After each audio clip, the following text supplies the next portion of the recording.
I always thought my brother Ryan and I were close. We shared everything growing up and were each other's biggest supporters through thick and thin. My wife Allison and I have been happily married for 5 years now, building our life together brick by brick. So when that wedding invitation arrived in the mail with only my name on it, something felt terribly wrong. The elegant script clearly omitted my wife, and that single omission would unravel a secret so devastating I still struggle to process it. A secret that would make me question everything about my marriage and the woman I thought I knew completely. Before I tell you how my brother's wedding day revealed a secret that shattered my marriage, let me know where you are watching from in the comments below. Hit subscribe if you want to hear more stories about family betrayals that no one sees coming. The cream-colored envelope arrived on a Tuesday, nestled between bills and junk mail. I remember the moment clearly because it was unusually warm for April in Chicago, and I had just returned home from a particularly successful client meeting. As a marketing executive at Grow Forward Agency, I had finally landed the healthcare account we had been pursuing for months, and I was eager to share the good news with Allison. Allison and I met during our junior year at Northwestern University. She was studying psychology while I focused on business marketing, and we literally bumped into each other at the campus coffee shop, resulting in her psychology textbooks scattered across the floor and my coffee spilled down my shirt. What could have been an awkward disaster turned into a 3-hour conversation and my first request for her number. She had this infectious laugh and intelligence that drew me in immediately. By graduation, we were inseparable, and 2 years later I proposed on the same spot where we first met. 5 years into our marriage, things were better than ever. We had recently started fertility consultations, excited about the prospect of becoming parents. Our 2-bedroom condo in Lincoln Park was modest but comfortable, and we had been saving for a house in the suburbs once we had our first child. Allison worked as a school counselor, a job she found deeply fulfilling, and our combined incomes allowed us to live comfortably while still planning for the future. Ryan is 4 years younger than me at 28, but despite the age gap, we maintained a close relationship throughout our lives.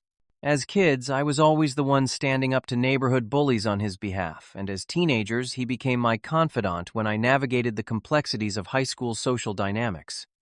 When our parents divorced during my freshman year of college, Ryan and I leaned on each other more than ever. We made a pact then to always be honest with each other, no matter how difficult the truth might be. 6 months ago, Ryan called me more excited than I had ever heard him to announce his engagement to Jessica. I was surprised to say the least. They had only been dating for half a year after meeting at his accounting firm where they both worked. When I expressed concern about the quick timeline, Ryan dismissed it with typical younger brother confidence. When you know, Cecil. Allison and I had them over for dinner several times, and while Ryan and Jessica seemed genuinely happy together, I noticed something odd. Jessica was warm and engaging with me, but noticeably reserved with Allison. She would answer Allison's questions politely, but never initiated conversation with her, and there was a tension I could not quite place. Allison noticed it too, but attributed it to pre-wedding jitters and the natural awkwardness of blending families. So, when the wedding invitation arrived, addressed only to Mr. Cecil Anderson, I assumed it was a simple oversight. Ryan and Jessica were planning a destination wedding in Charleston, South Carolina, at a historic plantation-turned-luxury venue. Given the formal nature of the invitation, I figured the etiquette or printing company had made a mistake. That's strange, Allison said, peering over my shoulder at the invitation. They forgot to include my name. I am sure it is just a mistake, I assured her, reaching for my phone. I will call Ryan right now and clear it up. What should have been a brief, clarifying conversation turned uncomfortably tense within seconds. Hey, Cecil, Ryan answered, sounding genuinely happy to hear from me. Did you get the invitation? Yeah, just got it today. It looks great, but there seems to be a mistake. Allison's name is not on it. The pause that followed lasted a beat too long. That is not a mistake, Ryan finally said, his voice noticeably lower. The invitation is just for you. I felt as though I had been slapped. What do you mean just for me? Allison is my wife.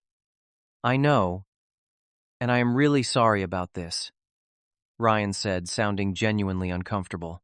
But Jessica and I had to make some tough decisions about the guest list. The venue has capacity limitations, and we had to make some cuts. This explanation made no sense. From what Ryan had previously shared, they had booked a venue that could accommodate up to 200 guests, and their final list was around 150. You are telling me there is not room for my wife of 5 years? I asked incredulously, lowering my voice and stepping onto our balcony so Allison would not hear. It is complicated, Cecil Ryan said with a sigh. Please just trust me on this. It would mean a lot to me if you could come, even if it is just you. I ended the call feeling confused and angry. When I returned inside, Allison was sitting at our kitchen island, pretending to scroll through her phone, but clearly waiting for an explanation. So she asked, attempting to sound casual. I considered sugarcoating it, but decided against it. It was not a mistake. They only invited me. Allison's expression shifted from expectant to hurt in an instant. Did he say why? Something. About venue capacity, I said, not bothering to hide my skepticism. It makes no sense. Tears welled in Allison's eyes, but she quickly blinked them away. Maybe Jessica does not like me, she said with a forced laugh. I always felt she was a bit cold toward me. This is ridiculous, I said, my loyalty to Allison flaring. If you are not invited, I am not going either. Allison surprised me by shaking her head firmly. No, Cecil. He is your brother, and this is his wedding. You should go. But I mean it, she interrupted. Family is important. I do not want to be the reason you miss your brother's wedding. Go have fun, take lots of pictures for me.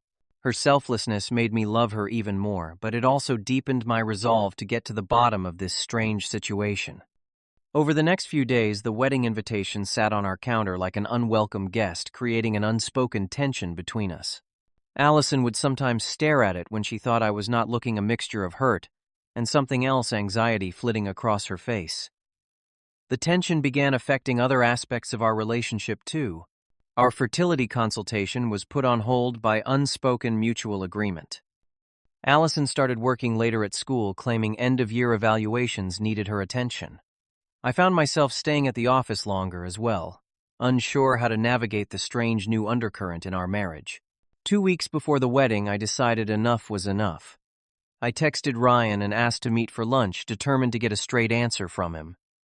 We met at a small pub halfway between our offices in downtown Chicago. Ryan was already there when I arrived, nursing a beer despite it being only noon on a Wednesday. He looked tired, dark circles under his eyes, suggesting the wedding planning was taking its toll. Thanks for meeting me, I said, sliding into the booth across from him. Ryan nodded, not quite meeting my eyes. I figured we should talk. I decided to skip the small talk. I need to understand why Allison is not invited to your wedding, Ryan, and do not give me that capacity excuse again. Ryan sighed deeply, turning his glass in slow circles on the table. Look, it is Jessica's wedding too, and she has strong feelings about the guest list. So this is coming from Jessica, I pressed. What does she have against Allison? They have barely interacted. Ryan glanced up, a flicker of something guilt perhaps crossing his face. It is not that simple. Jessica knows things about Allison that you do not. I felt my body go cold despite the warmth of the pub. What is that supposed to mean? It is not my place to tell you, Cecil, Ryan said, his voice firm but apologetic. But trust me when I say there is more to this situation than you know. That is not good enough. I insisted, my voice rising enough that a couple at the next table glanced over.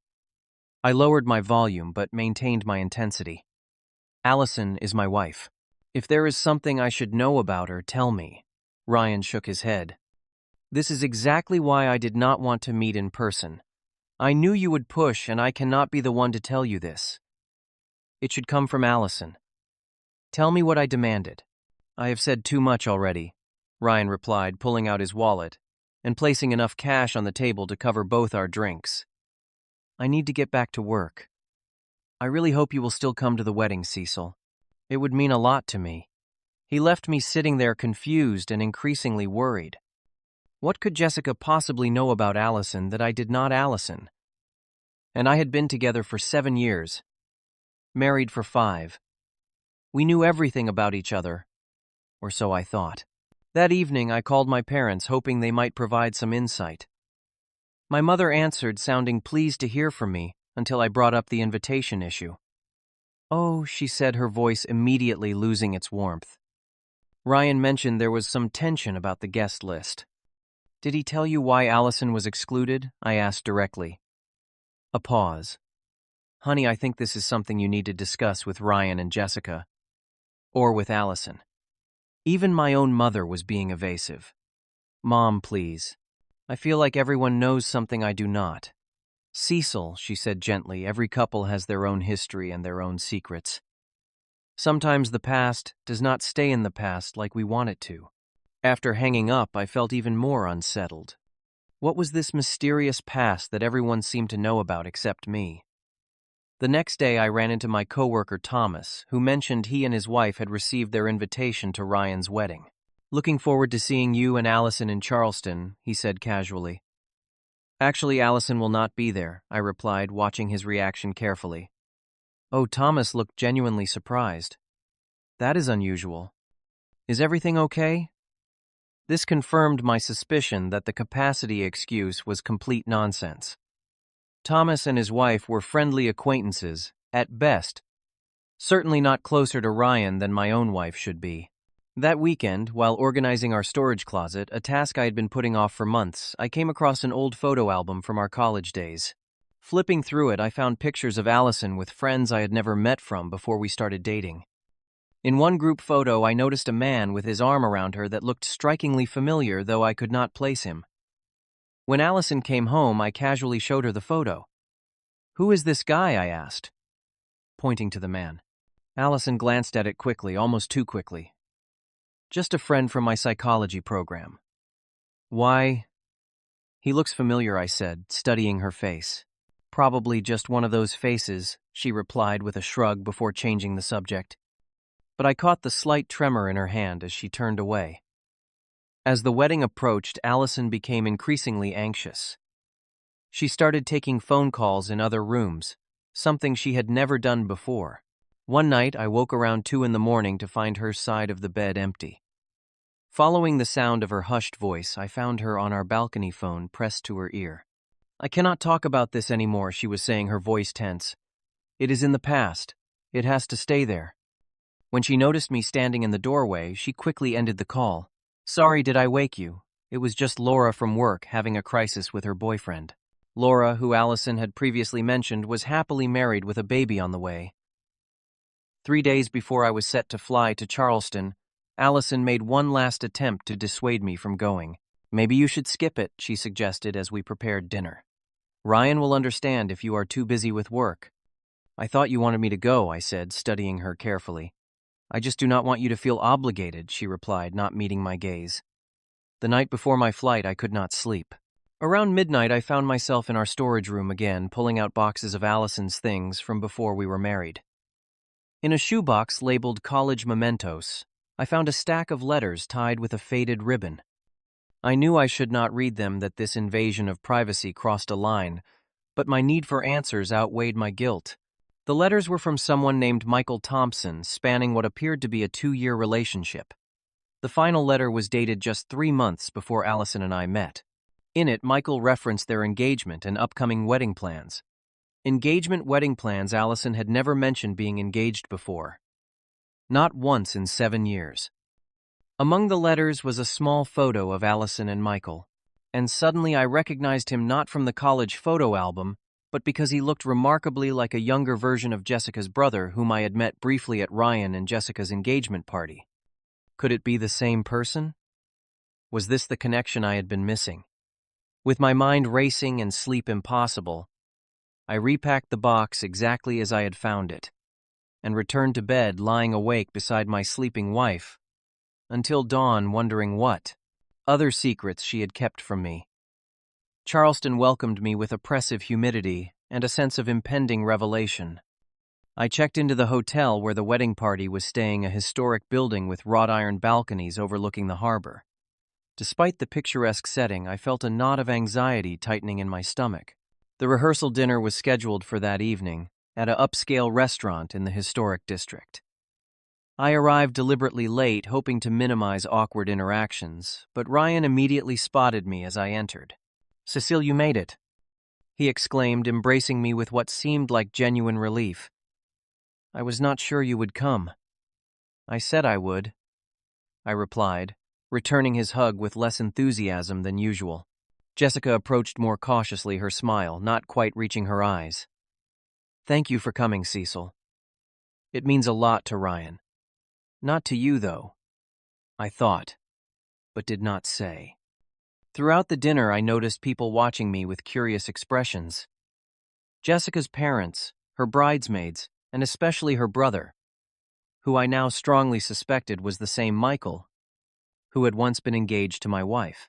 I managed to avoid direct contact with him until the dessert course, when I found myself alone at the bar ordering a much-needed whiskey. Michael appeared beside me, ordering the same. So you are Cecil, he said, not as a question but as confirmation. I nodded, studying his face carefully. Up close, I could see he was definitely the man from the photo with Allison. And you are Michael. Something flickered in his eyes, surprise. Perhaps that I knew his name. Jessica's brother, yes. And Allison's ex-fiancé, I added quietly. He stiffened, then took a long sip of his whiskey. She told you about me then? No, I replied honestly. She never mentioned you. Not once in 7 years. Michael's expression darkened. Typical Allison. Always running from her past. What happened between you two? I asked directly. He laughed, a harsh sound without humor. You really do not know, do you? She left me at the altar. Literally, 200 guests sitting in a church, and she never showed up.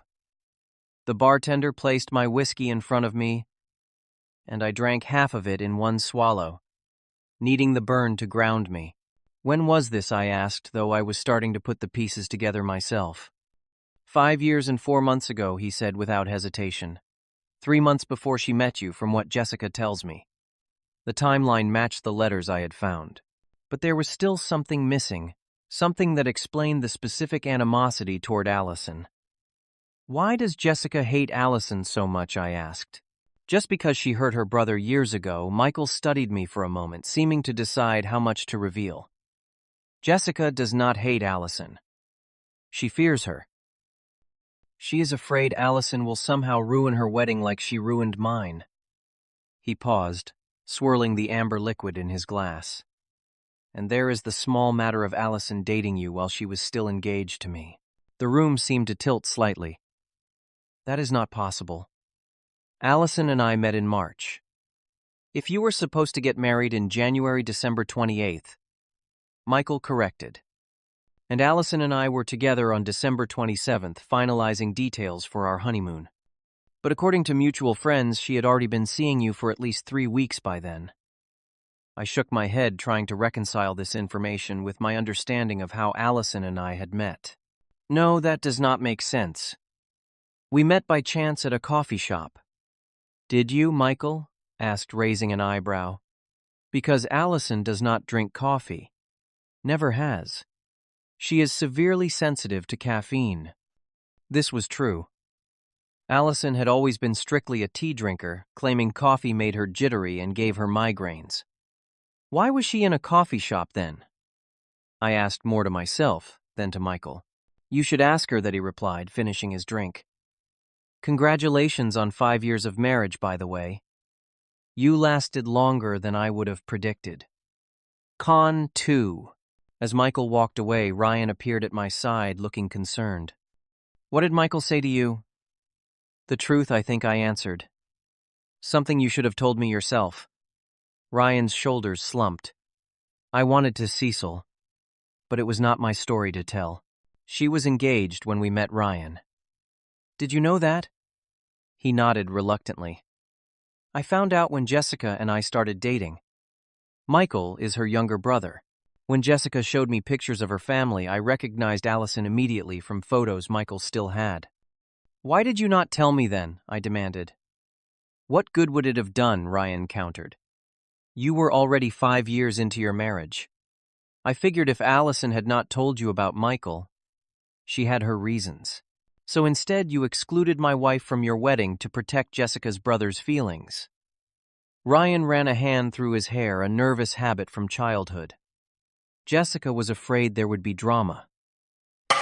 Michael never really got over what Allison did. And he is Jessica's only sibling. She wanted him to enjoy her wedding day without having to face the woman who left him at the altar.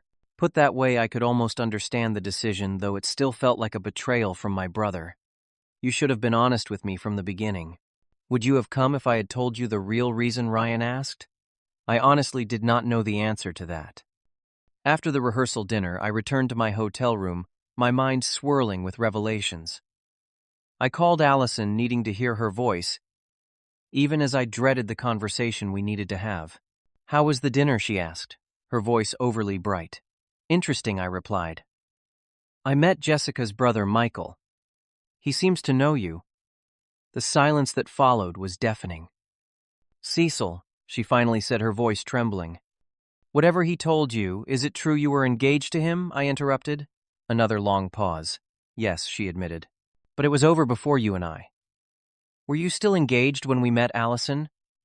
I pressed, needing to hear the truth from her lips. Please, Cecil. We need to talk about this in person, she pleaded. Come home. Skip the wedding. We can work through this. Her evasion was all the confirmation I needed. I will be home Sunday night, I said flatly, and ended the call. That night I barely slept, my mind replaying every moment of our first meeting, our courtship, our marriage, searching for signs I had missed. By morning I had made my decision. I would attend the ceremony out of respect for my brother, but leave immediately after, skipping the reception entirely. I needed to get home and confront my wife about the foundation of lies our marriage appeared to be built upon.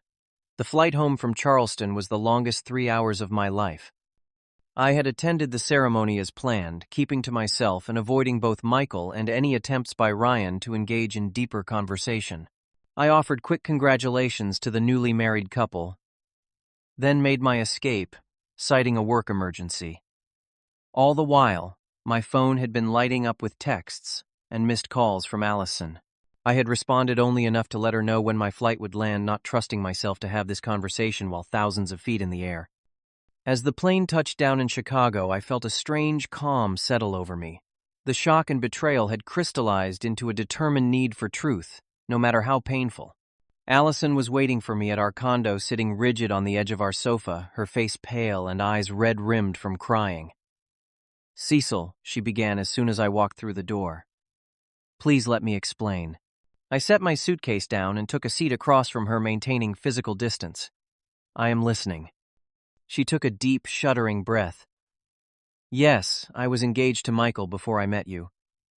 And yes, our timelines overlapped a little.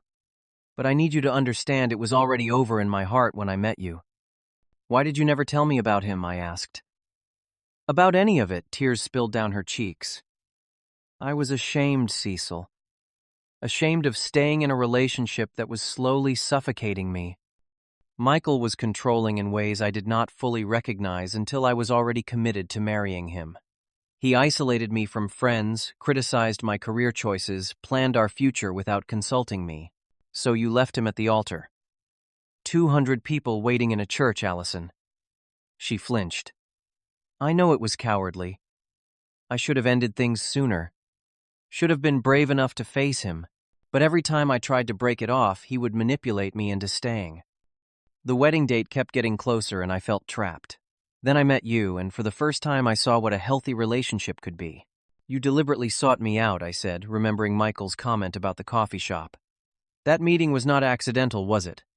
Allison closed her eyes briefly. No, she admitted. A friend pointed you out to me at a campus event the week before. Said you were kind, respectful. I saw you enter the coffee shop and followed you in. The collision was accidental, but my presence there was not. What else have you lied about? I asked, my voice hollow. The canceled wedding left me with substantial debt, she admitted. I told you my student loans were high, but some of that debt was from deposits and cancellation fees. What else? I pressed, sensing there was more. She hesitated, then whispered I was pregnant once before. With Michael's baby. I miscarried early at 8 weeks. He never knew. Each revelation felt like another foundation stone of our marriage crumbling away. I stood and walked to the window, needing space to process. I never lied about loving you, Cecil.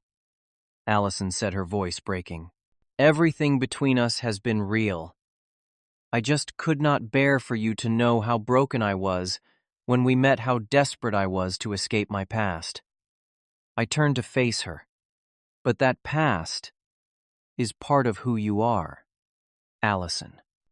You denied me the chance to know you fully, to accept all of you. Would you have wanted me if you knew the truth? She asked, vulnerability naked on her face. I do not know, I answered honestly. But I should have been given the choice. We talked through the night, painfully excavating the secrets she had kept buried for years. By dawn, I was emotionally exhausted but clearer on one thing. I needed space to decide if our marriage could survive this fundamental breach of trust. I moved into a hotel for the next 2 weeks, using the time to reflect on our relationship and consult a therapist who specialized in relationship trauma. Ryan called several times, apologetic for his role in the situation, but also genuinely concerned about my well-being. I should have told you what I knew, he admitted during one call. I was trying to protect Jessica's feelings and my relationship with her, but I ended up hurting you instead. I understand why you did it, I told him, surprised to find I meant it. Family loyalty is complicated.